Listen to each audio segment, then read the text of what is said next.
जरा सोचो, एक सन की आदमी लड़कियों को अगवा कर उन्हें गुड़िया बना के अपने घर में कैद करने लग जाए। लेकिन वो ये सब क्यों कर रहा है, ये तो कहानी सुनकर ही पता चलेगा। कहानी की शुरुआत होती है साल 1961 में। उस समय मिसिसिपी शहर में मिस्टर वैन वर्ट नाम का एक अमीर बिजनेसमैन रहता था। वो एक बहुत बड़ी खिलौनों की कंपनी का मालिक था और आज वो कोबी डेलम नाम की एक लड़की का इंटरव्यू ले रहा था। इंटरव्यू के दौरान मिस्टर वर्ट ने उसे बताया कि भगवान ने जब मिट्टी से इंसान बनाए तो वो उन्हें सबसे बढ़िया प्रजाति बनाना चाहता था। फिर वो कहने लगा कि प्लास्टिक की गुड़िया की कोई रूह नहीं होती और ना ही वो कोई पाप कर सकती है, इसीलिए अगर इंसान भी गुड़िया जैसे होते तो भगवान बहुत खुश होता। खैर, इतना टाइम पास करने के बाद भी उसने कोबी को नौकरी नहीं दी। जब कोबी ने इसकी वजह पूछी तो अचानक पीछे से एक आदमी ने कोबी को पकड़ लिया। कुछ समय बाद जब कोबी को होश आया तो उसने देखा कि वो एक बड़े से घर में थी जहाँ चारों ओर इंसानों जितनी बड़ी बड़ी गुड़िया थी। जल्द ही मिस्टर वर्ट ने वहाँ आकर अपने इस गुड़िया घर में उसका स्वागत किया।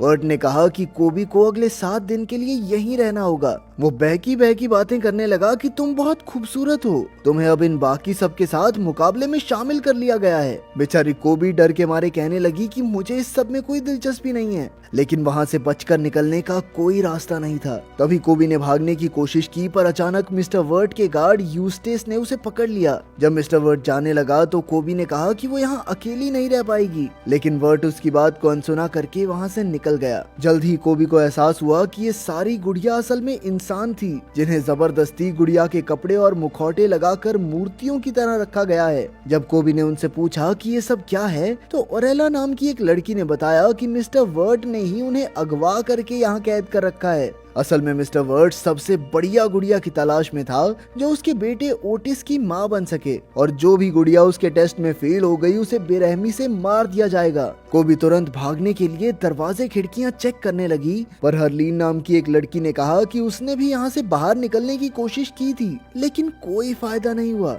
हरलीन ने बताया कि वो सब मिलकर भी यहाँ से भाग नहीं सकते क्योंकि ये जगह एक तिजोरी की तरह बंद है। इसके बाद उसने वर्ट की पत्नी की कहानी बताई जो 2 साल पहले एक तालाब में डूबकर मर गई थी, लेकिन ये पूरा सच नहीं था। तब हरलीन ने बताया कि 2 साल पहले वर्ट ने अपनी पत्नी को किसी और आदमी के साथ पकड़ लिया था, इसीलिए उसने गुस्से में यूस्टेस को उन्हें मारने का हुक्म दे दिया। उस दिन के बाद मिस्टर वर्ट अपने बेटे के लिए एक आदर्श माँ ढूंढने में लग गया। तब कोबी को एहसास हुआ कि इस मुकाबले को जीत कर ही यहाँ से निकला जा सकता है। तभी अचानक एक बेल बजी और हरलीन ने कोबी को कुछ कपड़े दिखाए और जल्दी से तैयार होकर मूर्ति की तरह खड़े होने को कहा। कुछ समय बाद वर्ट का बेटा ओटिस वहाँ आया और उसने नई गुड़िया कोबी से बात की। ओटिस ने कहा कि उसे जोकर से नफरत है, इसीलिए उसने यूस्टेस को कोबी को मारने का हुक्म दे दिया। पर अचानक कोबी ने एक खिलौने को अपने आप चलाकर उसे जादू दिखाया, जिससे ओटिस काफी खुश हुआ। तब ये खुलासा होता है कि असल में कोबी के पास अपने दिमाग से किसी चीज को हिलाने की ताकत है।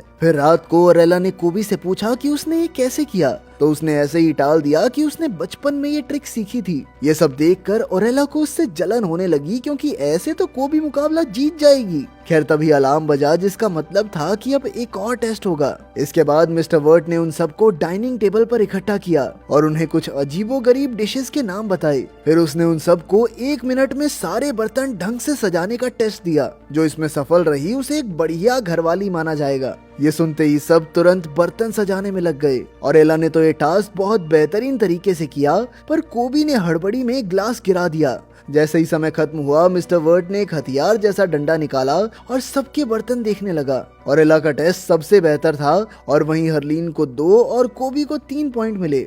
मगर फाय नाम की एक गुड़िया का काम उसे बिल्कुल पसंद नहीं आया, इसीलिए वर्ट ने अपना हथियार चलाकर उसे बेहोश कर दिया और फिर उसे भी कुएं में फेंक दिया गया। तब कोबी को एहसास हुआ कि यहाँ जिंदा रहना कितना मुश्किल है। अगली सुबह ओटिस फिर से गुड़िया के घर में आया और कोबी उसके साथ खेलने लगी। उसने एक बार फिर से खिलौने को अपने आप हिलाकर ओटिस को जादू दिखाया। जब ओटिस ने इसका राज पूछा तो कोबी ने बताया कि उसके पास तो बचपन से ये ताकत है। उसने कहा कि वो भी ओटिस की ही तरह बाकियों से अलग है। तब ओटिस ने बताया कि उसने स्कूल जाना इसलिए बंद किया क्योंकि उसके दोस्त और टीचर सब उसे परेशान करते थे। कुछ ही समय में कोबी ने उसे खुश कर दिया और ओटिस ने कहा कि वो चाहता है कि कोबी ही उसकी नई माँ बने। ये सुनकर कोबी ने उससे वादा किया कि अगर ओटिस अपने पिता से कहकर बाकी सबको आजाद करवा दे तो वो उसके लिए सबसे अच्छी माँ बनकर दिखाएगी। आखिरकार ओटिस मान गया और रात को अपने पिता से बात करने गया। तभी उसने अपने पिता को फोन पर कहते सुना कि उनका बिजनेस अच्छा नहीं चल रहा और इस बात से वो काफी परेशान थे।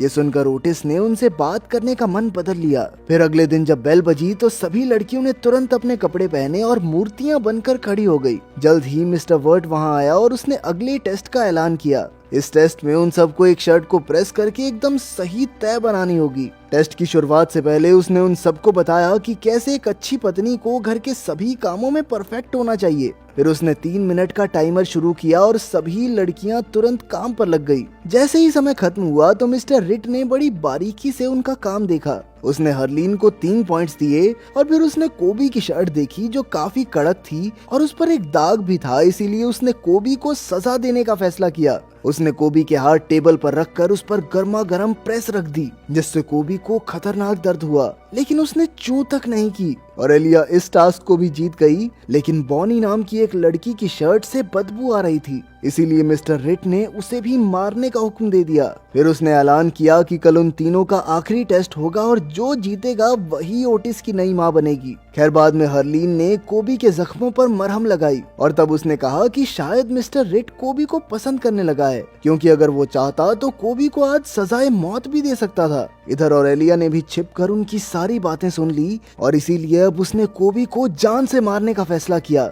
जल्द ही उसने एक पेंचकस ढूंढा और कोबी के कमरे की ओर चल पड़ी। अंदर घुसते ही उसने जोकर के कपड़ों में पेंचकस घोंप दिया, लेकिन ये कोबी नहीं, सिर्फ एक पुतला था। तभी पीछे से हरलीन और कोबी बाहर आए और उन्होंने कहा कि वो पहले से ऑरेलिया के इस प्लान के बारे में जानते थे। ये सुनकर ऑरेलिया को और गुस्सा आ गया और उसने कहा कि वो कोबी से हार कर मरना नहीं चाहती। पर तब कोबी ने कहा कि उनमें से कोई नहीं मरेगा, क्योंकि उसके पास एक प्लान था जिससे वो तीनों यहाँ से जिंदा बचकर भाग सकते हैं। लेकिन ऑरेलिया कहने लगी कि यूस्टेस उन्हें जरूर ढूंढ निकालेगा।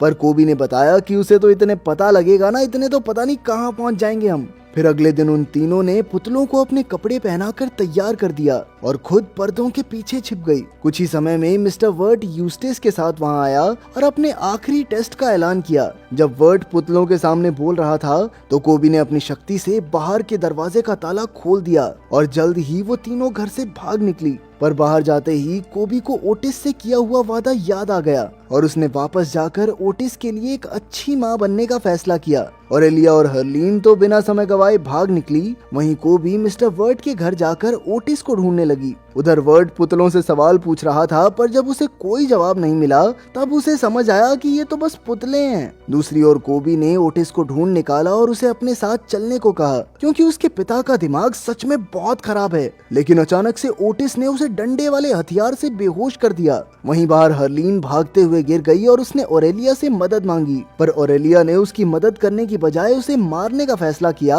क्योंकि हरलीन बहुत धीरे धीरे भागती थी। अब वो एक पत्थर से हरलीन का सर कुचलने ही वाली थी कि अचानक पीछे से यूस्टेस ने उस पर गोली चला दी। इसके बाद उसने हरलीन को भी मार डाला। दूसरी ओर जब कोबी को होश आया तो वो एक टेबल से बंधी हुई थी। मिस्टर वर्ट भी वहीं था और उसने कहा कि कोबी मुकाबला जीत चुकी है। तब उसने खुलासा किया कि ओटिस की गुड़िया में एक माइक था, जिससे उसे पहले ही कोबी के प्लान का पता चल चुका था। इसीलिए आखिर में उसने वफादारी का टेस्ट रखा था, ताकि ये पता चल सके कि उन तीनों में से आखिर कौन उसके बेटे के लिए लौट कर आएगी। इसके बाद उसने कोबी के शरीर पर गुड़िया के प्लास्टिक की परत चढ़ाने का फैसला किया। इस दर्दनाक काम में उसकी शक्तियां भी उसकी कोई मदद न कर सकी और आखिरकार कोबी एक इंसानी गुड़िया में बदल गई। कुछ दिन बाद वो मिस्टर वर्ट और ओटिस को चाय पिला रही थी, पर अचानक से पोशाक पहने 2 औरतें उसके घर में आ गई। उन्होंने बताया कि वो दोनों असल में जादूगरनियां हैं। तभी उन्होंने मिस्टर वर्ट का पुतला बनाकर कोबी के शरीर से प्लास्टिक की परत उतार दी। फिर एक जादूगरनी ने बताया कि वो तो पहले ही कोबी को बचाने आ जाती, पर कोबी का जादू काफी कमजोर था। कोबी को कुछ समझ नहीं आ रहा था, इसीलिए जादूगरनियों ने उसे बताया कि असल में कोबी भी एक जादूगरनी है और वो उसे अपने साथ ले जाने आए हैं। जाने से पहले कोबी ने ओटिस को भी अपने साथ ले जाने का फैसला किया, पर सिर्फ एक शर्त पर कि वो कभी अपने पिता के पास वापस नहीं जाएगा। इसके बाद वो सब बाहर आ गए और जादूगरनियों ने चुटकी बजाते ही पूरे घर में आग लगा दी। अगर वीडियो पसंद आई तो लाइक कर देना, चैनल को सब्सक्राइब कर देना। मिलते हैं अगली वीडियो में।